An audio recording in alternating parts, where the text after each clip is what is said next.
20 years. I run a recycling center. My life is built around recycling in the environment, and recycled water, and doing the right thing in Central City. It is really, really hard to try to do the public's work when stuff like this is generated. It really makes it difficult. I try to do the right thing. If somebody disagrees with me, come and talk to me in my face. But to get this, to me, is extremely disturbing, as I'm sure you can see it. Unfortunately, it sounds to me like you and Carolyn do not communicate much, or you have a communication block. It would be my suggestion that you guys need to get on the same page, because she's not here today. I was hoping she would come here, because I like to defend myself. If I get pushed into a corner, I'm coming out of the corner, because I have a right to do that. It's, again, when nobody's there to stand you up, it's a lot easier to just not come and face something face to face. So, with that said, I think we need to put this thing to bed. That's why I cut that meeting short, because as we've heard today from Dana, with about a 14-minute presentation, I get frustrated because I've heard the same presentation probably half a dozen times. I've heard enough of what I need to hear about. We have a couple of new board members. It sounds like they've come around, because I know when I was sitting here, we didn't have a whole lot of yay votes in the original. And it's come to a point where if we come to a deal with 10 or 15 acres, whatever you can get by, we're giving you the dirt, we're giving you the water, we're giving you everything you need out there. You know, how many more pints of blood do we have to give up before we can try to get this project going? We have other uses for that property where this district can make a substantial amount of money. I can't do that to the constituents of this district.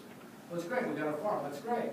We're giving it to them for nothing, we can pocket another couple of $1 million. And Amy, I'm sorry, but as an elected public official, you get it today, because, you know, I would hope you would agree with me. Because if this dirt was in Orinda, and you had the same thing facing you, and you have the ability to actually make some money on it, when we're all, you know, pinching pennies these days, that's a tough decision. But I also could tell by your presentation that you feel strong enough about it, you would be doing what I consider I'm doing, is trying to make this project work. Okay? So with that said, I don't even know where to go now, because you know, I've heard multiple different things today. It's been suggested we make an ad hoc committee, which I'm not sure why we need an ad hoc committee. We have an enterprise committee. But if the board decides to make an ad hoc committee, I'll step off the train. I'm on the enterprise committee. If they wanted to make an ad hoc committee and take two different separate members, quite frankly, I'd rather not get beat up on Facebook for things that I didn't do. It's not worth it to me. But regardless of what's said about me or the outcome of anything regarding me and the other folks attacking me, I'm for that farm. I hope the video is getting me. I am for the farm. I will repeat it till I'm blue in the face. But we need to do it the right way. We need to do it judiciously, financially secure and strained, and protect the constituents of this district and the environment. Fair enough? Absolutely. Okay. Anybody else? I have a concern about how the discussion has been going. So Jim said he's for the farm. Nobody on the board is against the sustainable farm concept. The problem is we've been talking in this sphere about all of the benefits of a sustainable farm, and we, as elected officials, are in this sphere here for the sanitary district. So our mission is pretty clear, and so what I've been struggling with is trying to make the nexus in terms of the sustainable farm, in terms of our mission. And we've heard about the educational benefits and farming needs and transportation and nutrition. What's really interesting, because there are public agencies out there that actually have primary responsibility for all of those individual aspects.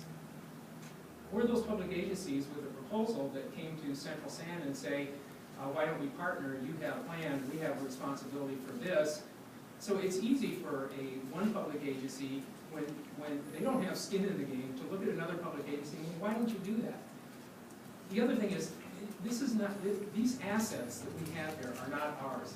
And as much as all of us would like to go to a cocktail party and proudly say what we're doing is sustainable farming and get the accolades of all of our colleagues, we have to set that aside, because that isn't how we make decisions. That is not how we should be making decisions. We should be making decisions based on the fact that the voters elected us to treat their wastewater and to the extent that we can, do it as cost effectively, recycle materials as best we can, and to charge them no more than it actually costs to do that, as minimal amount as possible.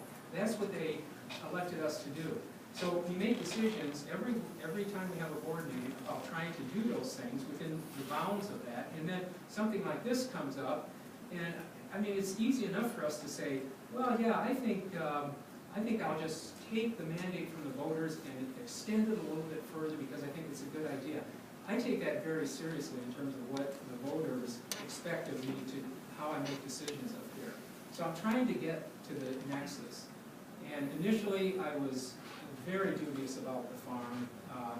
It just seemed like, really? I mean, okay, the recycled water. So the folks who don't know that Salinas Valley is irrigated with recycled water, now they do. They're not going to stop eating the produce. I mean, so they became knowledgeable.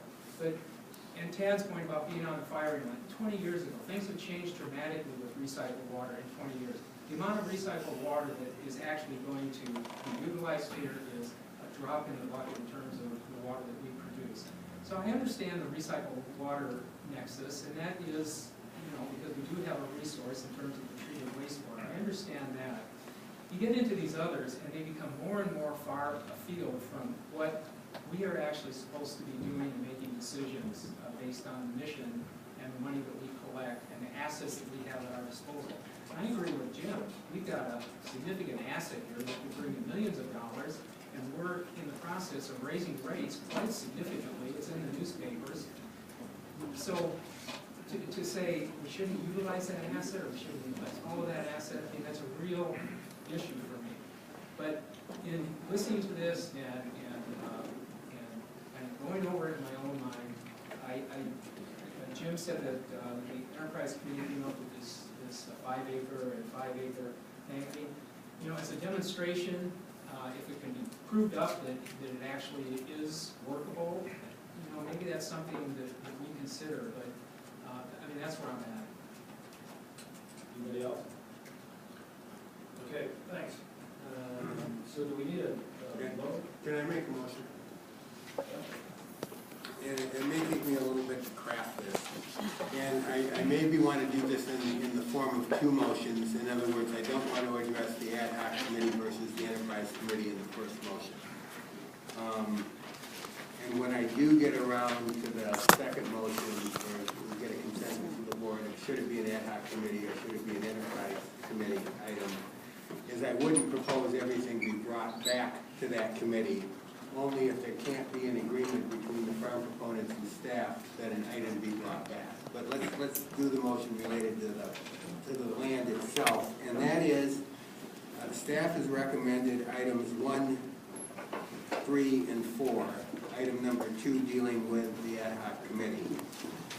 And I want to modify the first one in that instead of saying 5 acres could be vacated with a 60-day notice, that we protect 2 acres in there that are teachable. And so the 60-day notice would relate to access into the area, but protect the teaching facility, because we don't want to get that knocked out. So I'm proposing we do the 10 plantable acres plus the surrounding area, which brings us up to a total of roughly 15 acres. 10 plantable acres generally remains. There may have to be some access through some of it at some point in time. 2 acres remains protected, that's in the zone 4 for the teaching facilities and the structure. And then we go ahead and direct staff to proceed for the RFQs and the use permit. So hopefully that was clear enough. That's my motion. It sounds like 17 acres. That's what it sounded like to me. No, sorry, I wasn't trying to do that. Within the 15, that 2 is inside the 15. So, if I hear you correctly, you're saying the 5 acres that is represented in gold up there, Yes. the 5 acres that's in green which 2 acres is protected from, and 3 acres is available for future use and staging area. And then the 2 construction setbacks of 3.6 acres and 1.6 acres being made available also. Yes. I'll just comment on that. To me, there was a lot of. Okay, is there a second to the motion? Or is there clarification? Because, I mean, if that's the motion, then the next procedural step would be if there's a second. I need some clarification before I can do anything. I would accept the clarification. Yeah, so the 15 acres includes